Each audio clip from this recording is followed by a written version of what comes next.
గారు అజారుద్దీన్ క్యాబినెట్ లో తీసుకున్న అజారుద్దీన్ క్యాబినెట్ లో తీసుకోకపోయినా జూబ్లీ హిల్స్ ప్రజలు అనేటువంటి ఒక నిర్ణయానికి వచ్చారు. ఎందుకంటే మేము క్షేత్రస్థాయిలో తిరుగుతున్నాం కాబట్టి ఈ ఎన్నికల్లో కాంగ్రెస్ పార్టీని ఓడించాలి అనే ఒక నిర్ణయానికి వచ్చారు. దానిలో క్రియాశీలకమైన పాత్ర పోషించేటువంటి సామాజిక వర్గం ముస్లింలు కూడా కాంగ్రెస్ పార్టీ యొక్క ద్వంద్వ విధానాన్ని అర్థం చేసుకున్నారు.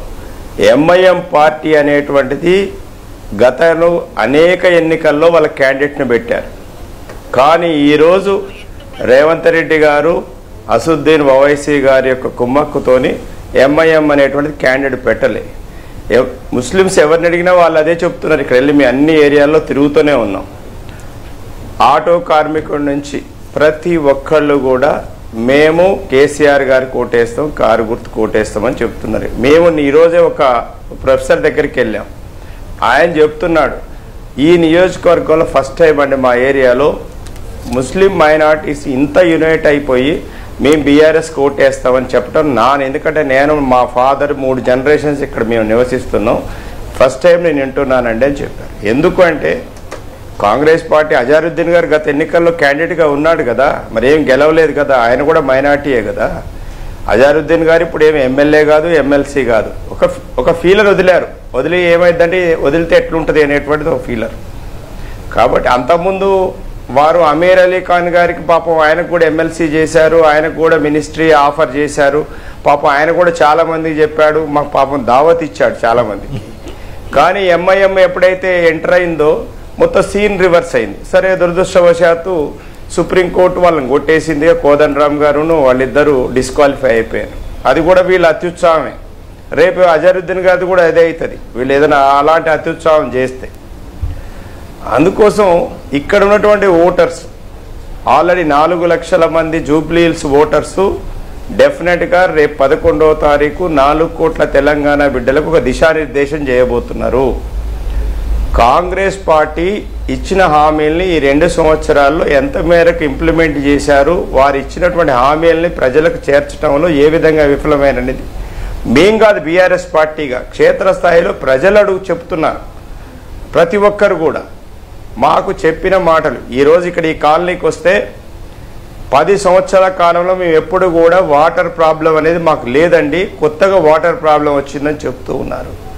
కొత్తగా చాలామంది ఇన్వర్టర్స్ కొనుక్కున్నారు ఇక్కడ ఈ కాలనీలో ఉన్నటువంటి వాళ్ళు. ఇక్కడ ఉన్నటువంటి వాళ్ళు బిల్లులు వస్తున్నాయి, వాటర్ బిల్లులు ఒక్కొక్కళ్ళకి వేలల్లో బిల్లులు వస్తున్నాయి.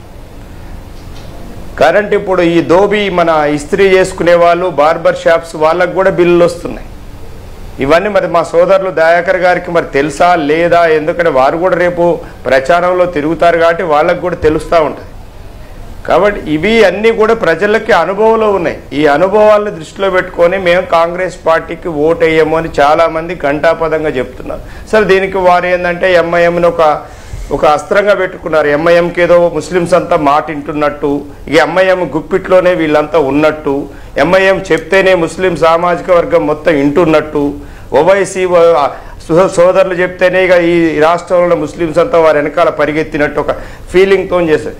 కానీ ముస్లిమ్స్ క్లియర్గా ఒక కామన్ ముస్లిం పెద్ద ఆయన చెప్పాడు క్లియర్గా ఈ ఎన్నికల్లో ఎంఐఎం చేసినటువంటి దానికి మేము గుణపాఠం చెప్పబోతున్నామని క్లియర్గా చెప్పారు.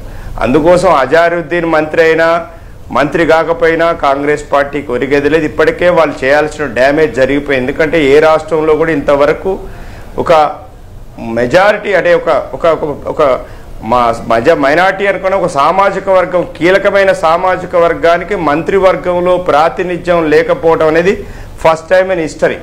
కాబట్టి 2 సంవత్సరాల తర్వాత ఇప్పుడు గుర్తొచ్చింది కాంగ్రెస్ పార్టీకి ఏమని, అజారుద్దీన్ గారిని క్యాబినెట్లో తీసుకోవాలని. ఎందుకంటే ఇక్కడ జూబ్లీ హిల్స్ ఎన్నికలు ఉన్నాయి కాబట్టి 1,20,000 మంది ఇక్కడ ముస్లిం ఓటర్లు ఉన్నారు కాబట్టి సో అజారుద్దీన్ గారికి ఇది ఇస్తే మాకు ఓట్లు పడతాయని ఒక భ్రమంలోకి వెళ్ళిపోయారు. అది వాళ్ళు సరే ఇప్పుడు దయాకర్ గారు అన్నట్టు ఇస్తారా ఇవ్వరా అనేటువంటిది ఇచ్చిన తర్వాత అర్థమవుతుంది. ఏదేమైనా మీరు అన్నట్టు ఆ ఫీలర్ అయితే వదిలారు,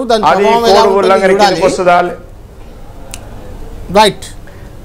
అంతే అంతే అంతే Right. వాళ్ళు ఫీలర్ వదిలేరు. ఫీలర్ వదిలితే ఎట్లా రియాక్షన్ వస్తుంది? బీఆర్ఎస్ వాళ్ళు ఏమంటారు, బీజేపీ వాళ్ళు ఏమంటారు, లేదా అందరికంటే కాంగ్రెస్ ముందు వాళ్ళు ఇతర కోమటిరెడ్డి వర్గాలు reaction ఏమంటారు వచ్చేలా అనే దాని మీద ఒక ఫీల్ రైతు వదిలేరు. మీకంటే ముందు కోమటిరెడ్డి రాజగోపాల్ రెడ్డి రియాక్షన్ వచ్చేలా ఉంది, అది చూద్దాం. అది ఎక్కడన్నా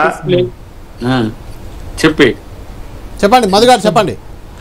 మీరిప్పుడు నవీన్ యాదవ్ను మీరు క్యాండిడేట్గా పెట్టి మీరు డిఫెన్స్లో పడిపోయారు ఫస్ట్ థింగ్. ఎందుకంటే మీరు అంజన్ కుమార్ యాదవ్నో లేకపోతే అజారుద్దీన్ను పెట్టుంటే అట్లీస్ట్ మీరు గేమ్లో ఉండేవాళ్ళు. ఇక్కడ ఉన్నటువంటి వాస్తవ పరిస్థితి చెప్తున్నారు. నవీన్ యాదవ్ని ఎప్పుడైతే మీరు క్యాండిడేట్గా డిక్లేర్ చేశారో ఈ ప్రాంత ప్రజలందరూ వాళ్ళ ఫ్యామిలీ బ్యాక్గ్రౌండ్ చూసి ముందు ఫస్ట్ భయపడుతున్నారు.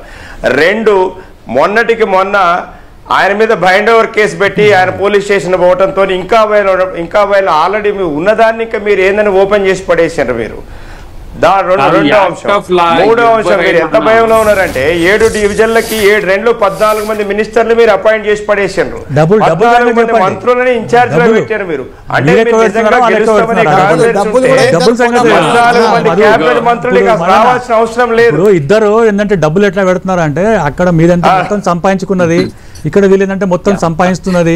ఇవాళ కంప్లీట్ గా అందరికి